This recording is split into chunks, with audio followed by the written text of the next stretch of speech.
학생과 학부모님 여러분 안녕하십니까? 이번 면접 대비 콘텐츠의 오프닝과 클로징을 맡게 된 메이저 리서치 솔루션 운영팀 이수미 팀장, 박소연 디렉터입니다. 과학기술원을 제외한 4년제 종합대학교 자기소개서 전면 폐지, 서울권 주요 대학교부터 시작하여 지방거점 공립대학교까지 보편화되어 가고 있는 학생부 종합전형의 서류형 면접형 분화, 각종 계약학과의 신설 및 확대로 인한 지원군과 합격군의 변화까지 2024학년도부터 적용되는 학생부 종합전형이 내부적 외부적 변화로 인해 성공적인 학생부 종합전형 합격 전략에 학생과 학부모님들이 관심이 쏟아지고 있습니다. 생활기록부의 부족한 면모를 자기소개서와 면접이라는 두 가지 선택지로 보완할 수 있었던 지난해와 달리 면접으로만 보완해야 하는 올해 서류형 전형과 면접형 전형이 명확하게 나뉘면서 면접으로 승부를 보고자 하는 학생들은 면접형 전형으로만 모이는 경향성이 더욱 뚜렷해진 올해 자기소개서가 없기에 그리고 면접의 유무가 명확히 구분되기에 더더욱 중요도가 높아진 면접에 대한 여러분의 걱정과 궁금증을 해소해드리기 위해 메이저 리서치가 기획한 면접 대비 콘텐츠를 소개해드리고자 합니다. 2023년 메이저 리서치 면접 대비 콘텐츠는 다음과 같이 인문계열 1편, 자연계열 4편, 의학계열 5편, 총 10편으로 구성되어 있습니다.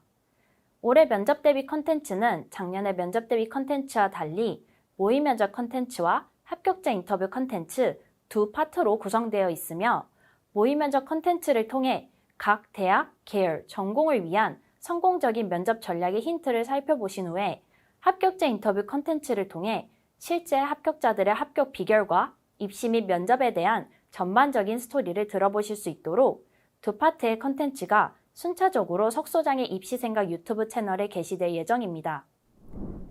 모든 모의 면접 콘텐츠의 면접관 역할은 메이저 리서치 운영팀 소속 디렉터가 담당하며 면접자 역할은 작년이 2023학년도 입시를 메이저 리서치와 함께 준비했던 새내기 대학생들이 담당합니다.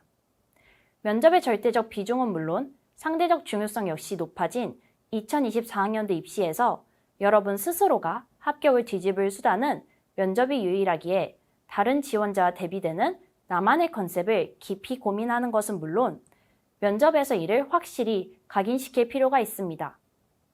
보다 사실적인 면접의 현장감을 위해 합격하는 면접의 모범적인 예시를 위해 면접자 역할을 맡은 새내기 대학생들 각자가 현역 고등학생 3학년 시절 실제로 합격했거나 응시했던 대학 및 전공들로 모의 면접 컨텐츠를 기획했으니 학생과 학부모님들은 새롭게 리뉴얼된 2023년 메이저 리서치 면접 대비 컨텐츠를 꼭 시청해 보시기 바랍니다. 노인의학 전문가를 꿈꾸는 학생의 서울대학교 의예과 모의 면접 지금 시작합니다. 3년간의 탐구 내역을 보니 의과대학 내 다양한 전공들 중에서도 특정 전공을 희망하기보다는 여러 방면으로 탐구해 온 것 같은데 특별한 이유가 있을까요?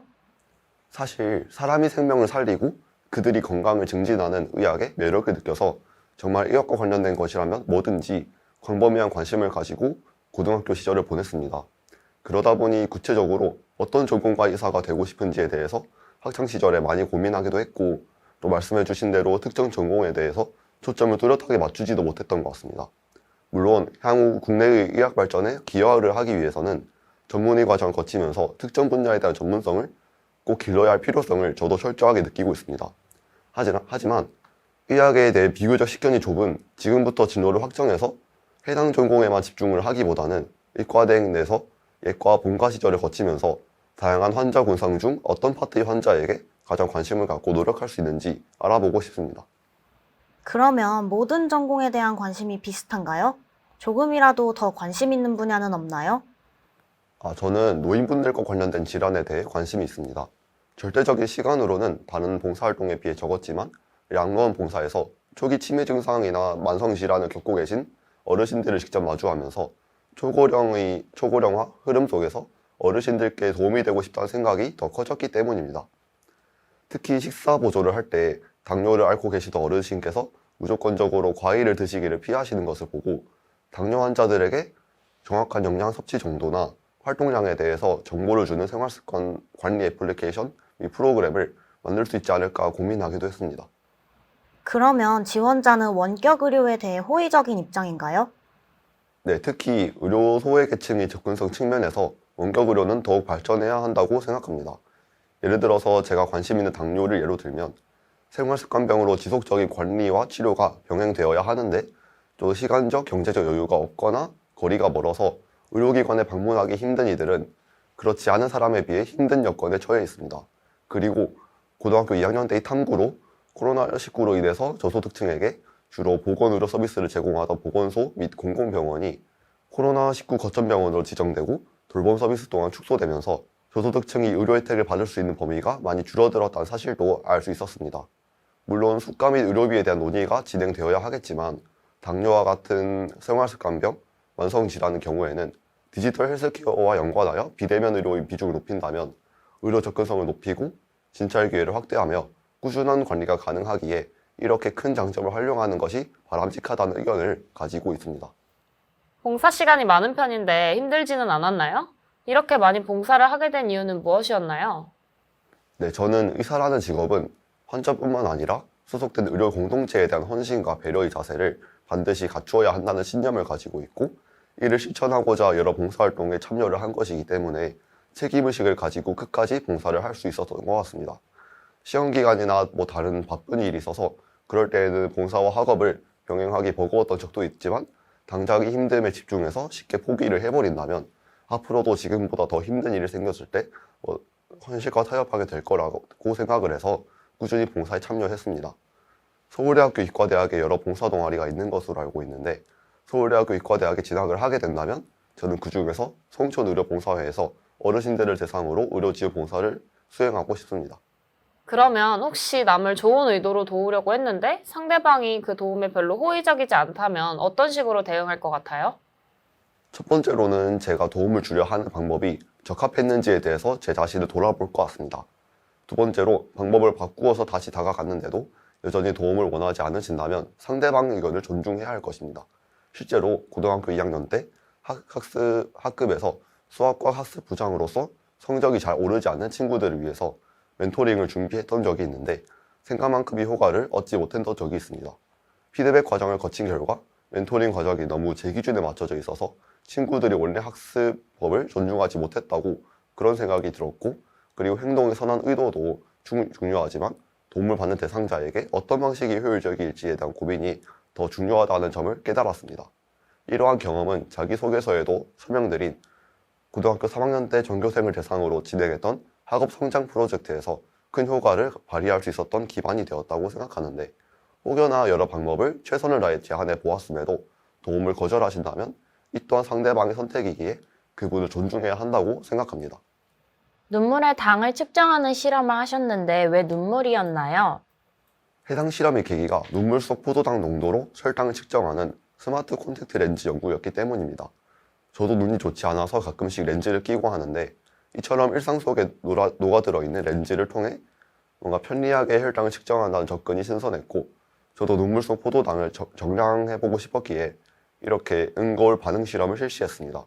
그러나 당시 은거울 반응 실험으로 검출하기에는 눈물의 당 농도가 너무 낮았고 이후 이를 보완하기 위해 스마트 렌즈 기전 및 다양한 화학적 실험 방법을 좀 더 자세히 탐구를 하고 연구한 결과 결국 DNS 용액을 이용해서 저농도의 포도당을 검출할 수 있었습니다. 눈물을 통해서 포도당을 검출한다는 이런 참신한 접근을 제 손으로 직접 구현할 수 있어서 상당히 뿌듯했고 비록 2학년 때는 실패했지만 고등학교 3학년 때 실험에 성공했기 때문에 저도 이처럼 서울대학교 의과대학에서 다양한 의학 전문 지식을 가리지 않고 학습하며 의학 연구자로서의 가능성을 발전시켜 나가고 싶습니다. BRCA 유전자에 대해 탐구하셨는데 이게 암에 어떤 영향을 미치나요? 유전성 유방암의 대표적인 원인 유전자는 BRCA 유전자입니다. BRCA 유전자는 자외선이나 유해물질, 세포 산화 과정에서 받는 정상 DNA 손상, 이런 것을 복구하는 기능을 하는데 이 유전자에서 돌연변이가 생겨 제 기능을 하지 못한다면 유방암을 비롯한 여러 가지 암의 발병 확률이 높아집니다. BRCA 유전자는 17번 염색체에 있는 BRCA1과 13번 염색체에 있는 BRCA2 두 개가 있으며 BRCA1 유전자 돌연변이는 주로 유방암과 난소암, BRCA2 유전자 돌연변이는 여기에 더해 남성 유방암, 췌장암, 담도암, 담낭암, 위암 등의 발생을 증가시킨다고 알려져 있습니다. 전체 유방암의 5%에서 10%, 난소암의 10%에서 15%가 BRCA 1, 2 등 유전자의 돌연변이로 인한 유전성 암이라고 하며 BRCA 유전자가 돌연변이가 있다고 해서 항상 암이 생기는 것은 아니고 또 돌연변이가 없다고 해서 암이 생기지 않는 것은 아닙니다. 자기소개서나 생활기록부를 보았을 때 사회 비판적인 관점이 녹아있는 책들을 많이 읽었는데 혹시 특별한 이유가 있나요? 저는 어렸을 때부터 여러 봉사를 많이 해왔는데 근본적으로 봉사활동이 도움을 받아야 하는 사람들이 계속 생겨난 이유는 무엇일까에 대한 근본적인 의문이 이렇게 관련 책을 중심적으로 읽게 된 계기가 되었다고 생각합니다. 제가 앞으로 만날 환자들 중에서도 개인이 결정할 수 없는 사회적 구조적 요인으로 인해 불리한 조건에 처하게 된 사람들이 많을 것이기 때문에 의사로서 또 같은 사회 구성원으로서 이러한 문제에 꾸준히 관심을 갖고 있어야 결국 사회적인 구조 영향으로 인해 건강에 적신호가 켜지는 사람들을 줄이는 데 조금 기여할 수 있을 것이라 확신해서 간접 경험인 책으로나마 꾸준하게 노력을 했습니다.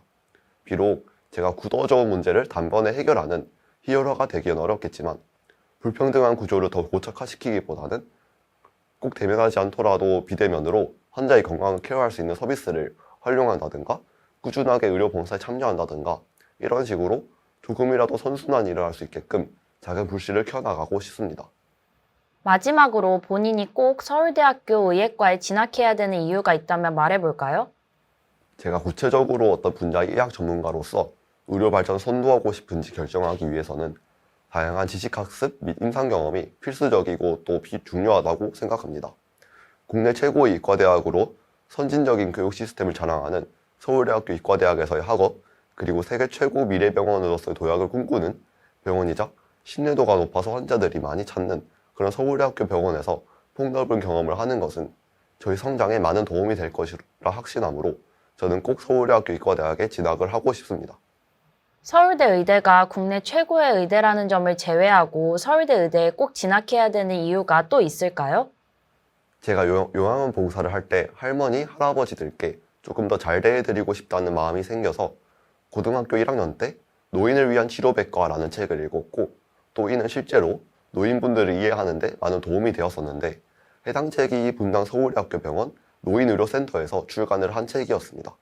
이후 노인의료센터에 관심이 생겨 노인의료센터 및 노인의료에 대한 여러 기사를 찾아보았는데 서울대학교 의과대학 내과학교실에 계시는 김광일 교수님께서 노인 포괄평가 도입을 비롯해 우리나라 노인의학의 발전을 위해 목소리를 많이 내시고 계시다는 사실을 알게 되었고 곧 노인병내과를 전공하지 않더라도 김광일 교수님이 계시는 분당 서울대학교 병원 노인의료센터에서 어르신들을 성심성의껏 진료함과 함께 어르신들이 의료에서 소외받지 않도록 구조적 문제의 개선 방안까지 고민하고 싶습니다. 장점 피드백 시작하겠습니다. 지원자의 경우 답변 전반에서 느낄 수 있다시피 진로 목표가 뚜렷하지는 않으나 관련 전공 지식에 대한 깊이와 스스로가 진행한 탐구에 대한 진솔함으로 이를 커버한 케이스입니다. 특히 6번 질문에서 눈물 당 측정에 대한 부분이나 7번 질문에서 BRCA 유전자 등 의학 관련 질문을 잘 답변했기 때문에 넓고 얕게 탐구한 것이 아닌 넓고 깊게 탐구했다는 인상을 확실히 줄 수 있었습니다.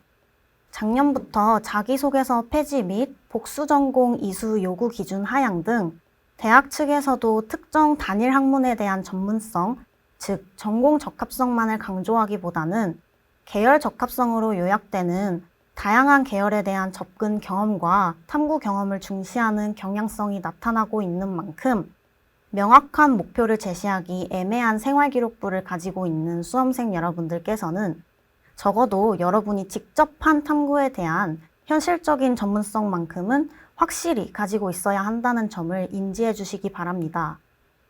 또한 자기소개서나 생활기록부 전반에 사회 비판적인 관점에 대한 시선이 녹아있다는 평가를 들을 만큼 학생이 관련 활동을 많이 했다는 점을 알 수 있는데 8번 답변을 통해 단순히 사회에 대한 비판적인 시선을 가지고 문제점만을 꼬치꼬치 캐묻는 학생이 아닌 사회 구조적 문제로 발생할 수 있는 그늘을 의학적 역량을 통해 해결하고자 하는 따뜻한 마음을 가진 학생이라는 점을 적극적으로 어필하는 데에 성공했습니다.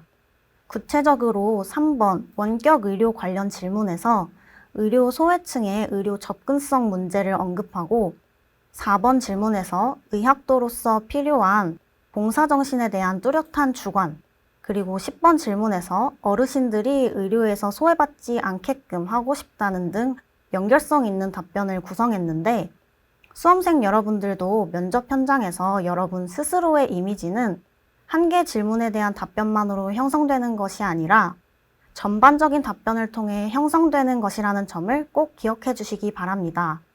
이상으로 장점 피드백 마치겠습니다. 단점 피드백 시작하도록 하겠습니다. 전반적으로 답변이 빙빙 도는 느낌이 있습니다.